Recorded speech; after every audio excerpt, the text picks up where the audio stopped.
Once upon a time, in a faraway land, a young prince lived in a shining castle. Although he had everything he desired, he was spoiled, selfish, and unkind.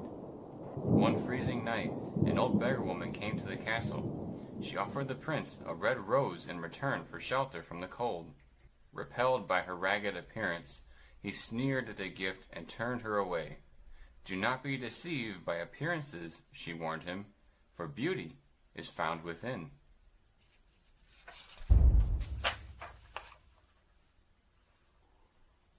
The old woman was really an enchantress, who saw that the prince had no love in his heart.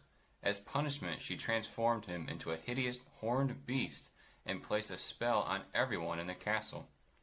Then she gave him an enchanted mirror as his only window on the outside world. The enchantress left behind the rose she had offered him, which would bloom until his 21st year. For the spell to be broken, he would have to love another, and earn that person's love in return before the last petal fell. If not, he would remain a beast forever.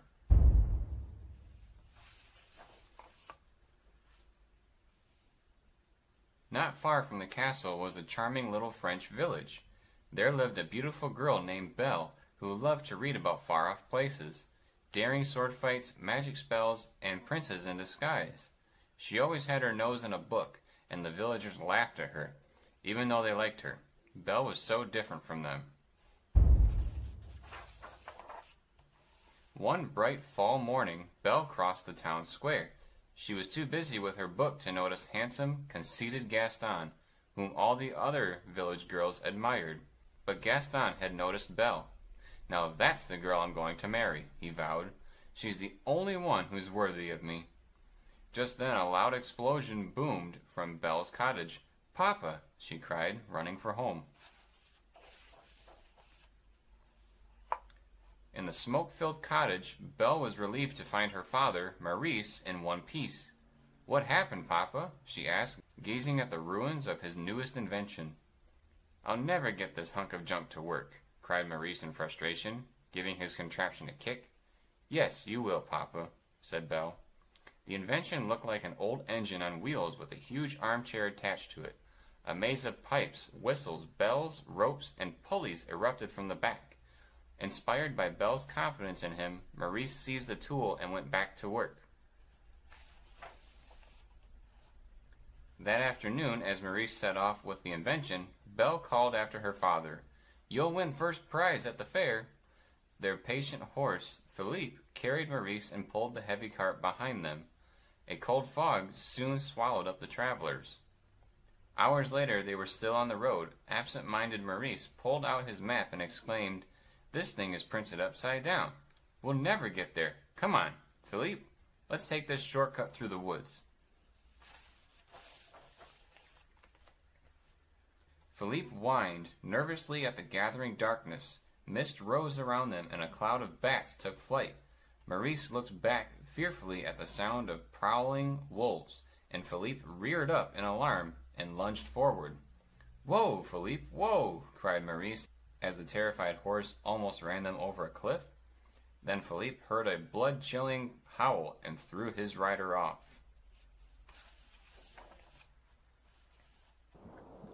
Dazed by his fall, Maurice stared into the mist after the fleeing horse. Then the sound of approaching wolves roused him to action. He fled down a dark hillside, dodging gnarled branches and knobby roots, until he stumbled on a huge, ornate gate rusty from disuse. Desperately, he wrenched the gate open and fell through it, slamming it behind him just as the wolves attacked.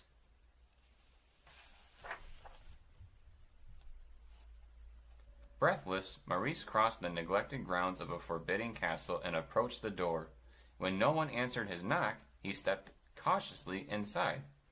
"Hello," he called into the vast, echoing chamber. "Not a word," rispled a mantle clock to a golden candelabra. "Oh, Cogsworth, have a heart," the candelabra replied. Then he called, "You are welcome here, monsieur." Maurice was amazed to see a talking candelabra. Maurice sank into a chair as Cogsworth looked around nervously for his master. Guests were never allowed at the castle. Then a tea cart arrived with Mrs. Potts, the teapot, and her son Chip.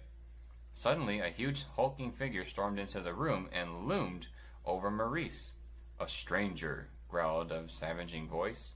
Then great clawed hands seized the terrified inventor and carried him to a dungeon. At home in the village, Belle was awaiting her father's return when there was a knock at the door. It was the hunter, Gaston, all dressed up. "Come in," said Belle reluctantly. She didn't know that a crowd had gathered outside to watch Gaston propose to her, then marry her on the spot. Gaston demanded, "Say you'll marry me." Belle backed up against the door as he advanced on her. "I'm very sorry, Gaston," she stammered, but, I just don't deserve you. But thanks for asking." Belle's fingers found the doorknob and she pulled the door open, causing Gaston to tumble out. He landed in a mud puddle, just as his friend LeFou struck up the wedding band. Gaston got up from the puddle. "She's just playing hard to get," he told the staring crowd. Then he stomped away. After the crowd had gone home, Belle went into the yard to feed the chickens. Hearing a familiar whinny, she turned to welcome her father, and saw that Philippe had returned alone. "Philippe," she cried, "where's Papa?"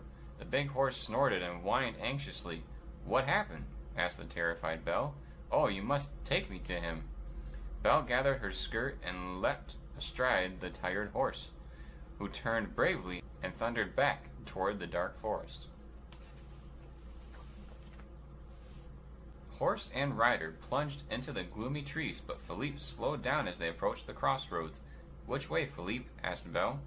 Reluctantly, Philippe headed downhill into the mist-shrouded woods where he had left Maurice.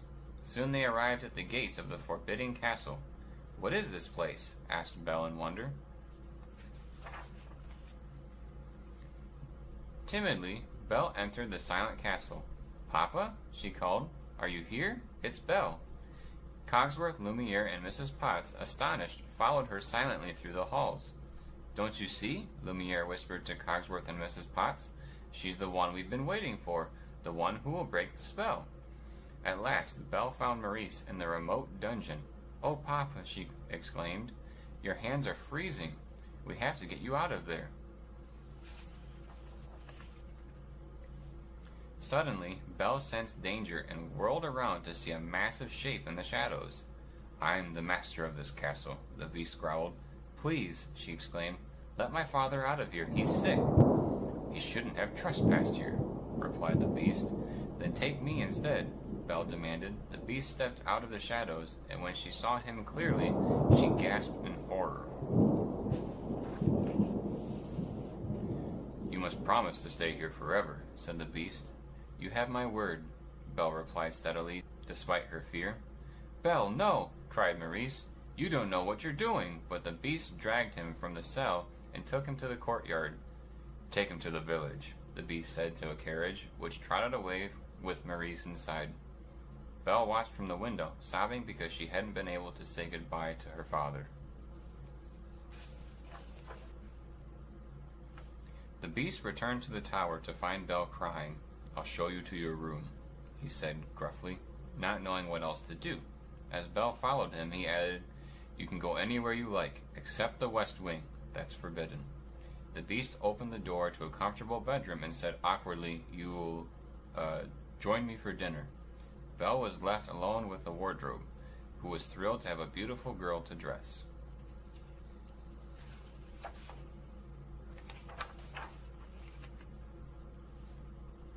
"Well now," said the wardrobe cheerfully, "what shall we dress you in for dinner?" She flung open her doors. "That's very kind of you," said Belle, gazing at herself in the wardrobe's mirrored door, "but I'm not going to dinner." "Oh, but you must!" cried the wardrobe anxiously, just as Cogsworth appeared. "Ahem, dinner is served," he announced importantly.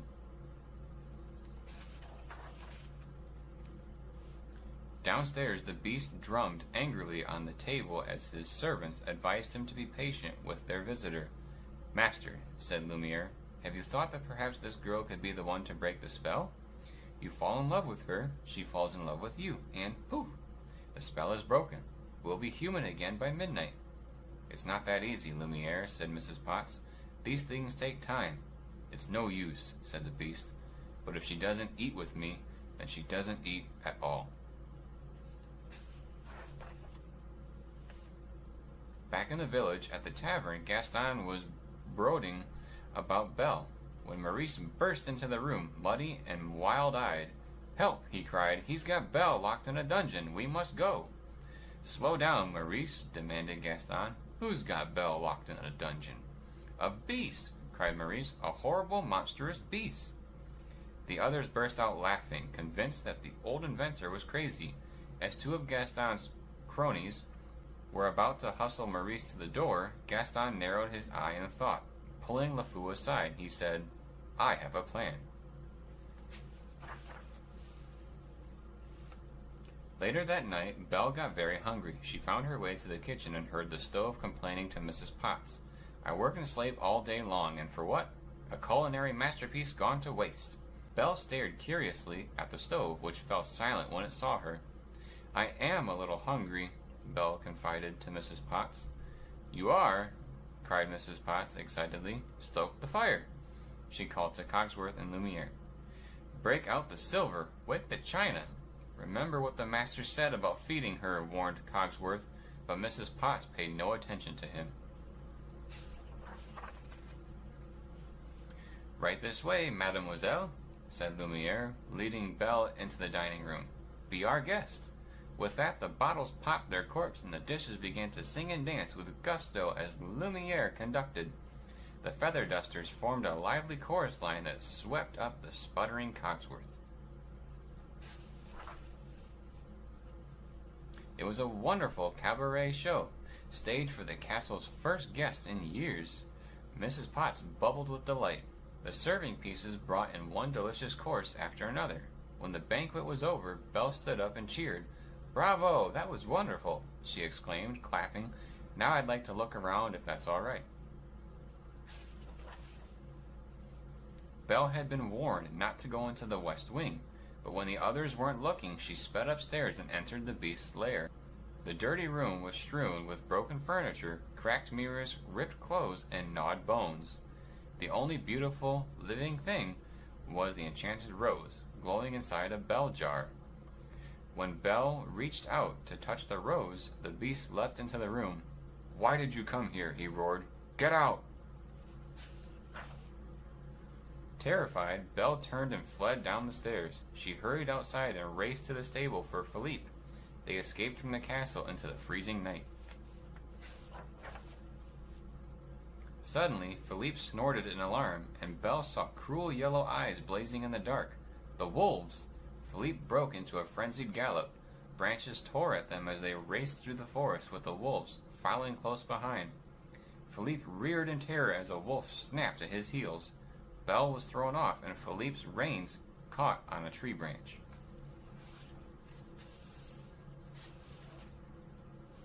Belle seized a sharp branch to defend Philippe. As the wolves closed in on Belle, a huge paw snatched one wolf away. The beast! He grappled with the snarling wolves, fighting them to either side. The forest echoed with the roar of combat.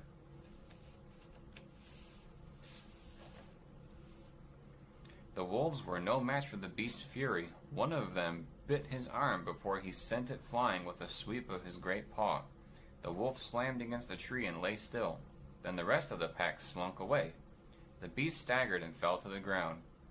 Belle knew that she would escape, but when she saw that the beast was wounded, she stayed.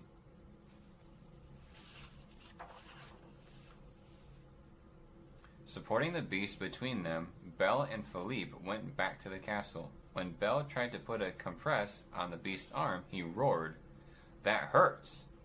"If you'd hold still," said Belle, "it wouldn't hurt as much. If you hadn't run away," sulked the beast, "this wouldn't have happened." But he let her tie a scarf around his arm as a bandage. "By the way," said Belle, "thank you for saving my life."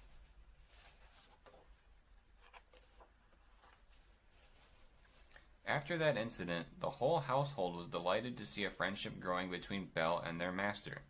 First he showed her all the books in the huge library and said, "They're yours."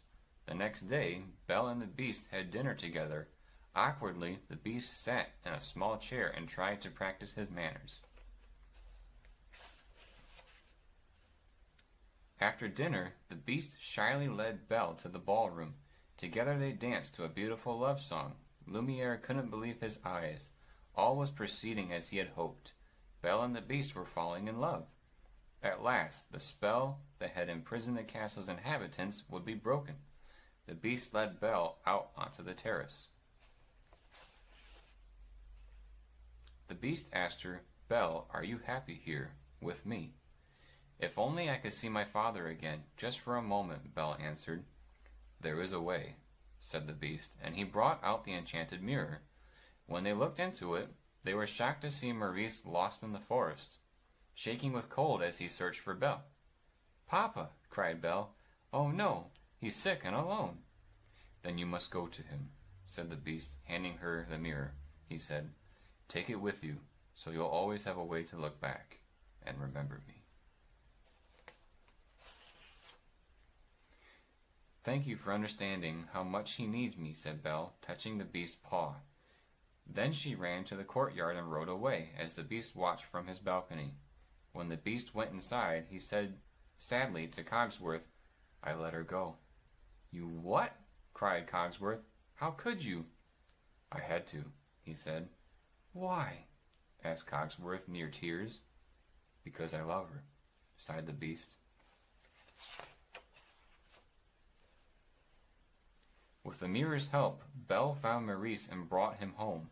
He was delirious with fever and dangerously sick.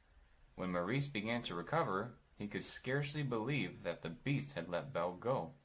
"That horrible beast?" he asked her in amazement. "But he's different now, Papa," said Belle quietly. "He's changed somehow." Just then there was a knock on the door. Belle opened the door to see a strange man standing in front of the villagers in a van marked Asylum des Louns. Monsieur D'Arc, director of the asylum, said, "I've come to collect your father." "My father's not crazy," said Belle angrily. "He was raving about a huge beast," said LeFou. He knew that Gaston planned to have Maurice locked up unless Belle agreed to marry him. Belle ran into the cottage and returned with the mirror. "Show them the beast," she demanded.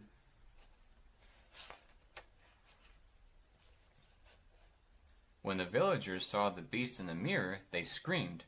Monsieur D'Arc sped away in his van, and Gaston seized the mirror from Belle. Furious that his plan had failed, he told the villagers, "The beast will make off with your children. He'll come after them in the night. I say we kill the beast." The mob cheered. "I won't let you do this," cried Belle, but Gaston locked her and Maurice in the cellar as the villagers gathered weapons and torches. Guided by the mirror, Gaston led the mob through the forest. On the way, they chopped down a tree to use as a battering ram. Cogsworth, Lumiere, and Mrs. Potts saw them from the window. "Sacre bleu!" cried Lumiere. "Invaders!" "Warn the master," cried Cogsworth. "We'll be ready for them. Who's with me?" The others had already scattered to alert the household and prepare a defense.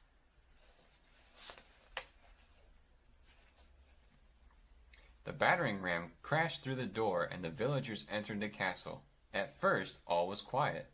Then they were confronted by a host of angry objects, pitchers and ladles, pots and pails, all prepared to do battle. Upstairs, the beast sat forlornly in Belle's room. "Leave me in peace," he said to Mrs. Potts when she came to warn him. Below in the castle, the villagers clashed with the defenders, but nothing could rouse the beast to action.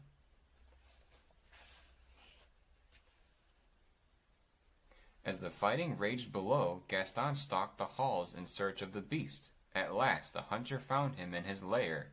As the beast faced Gaston, neither knew that Belle was galloping toward the castle. Chip had stowed away in Belle's saddlebag before she returned to the village. When she and Maurice were locked up, he had used Maurice's invention to break down the door and free them.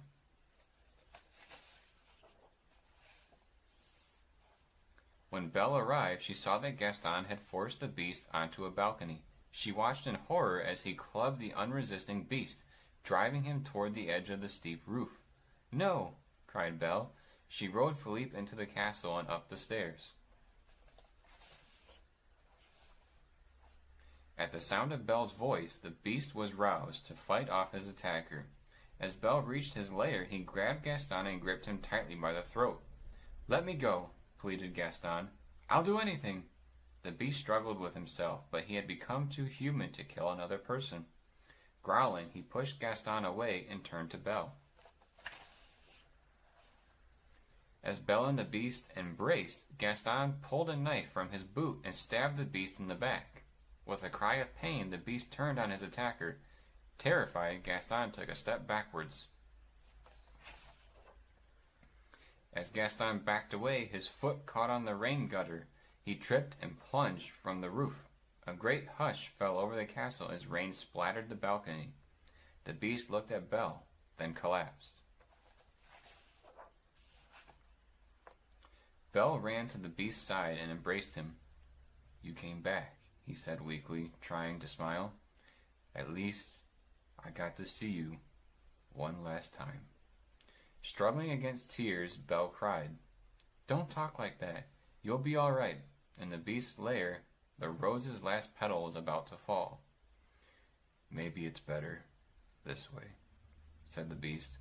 "No," cried Belle, overcome by tears. She leaned down to kiss him and said, "I love you."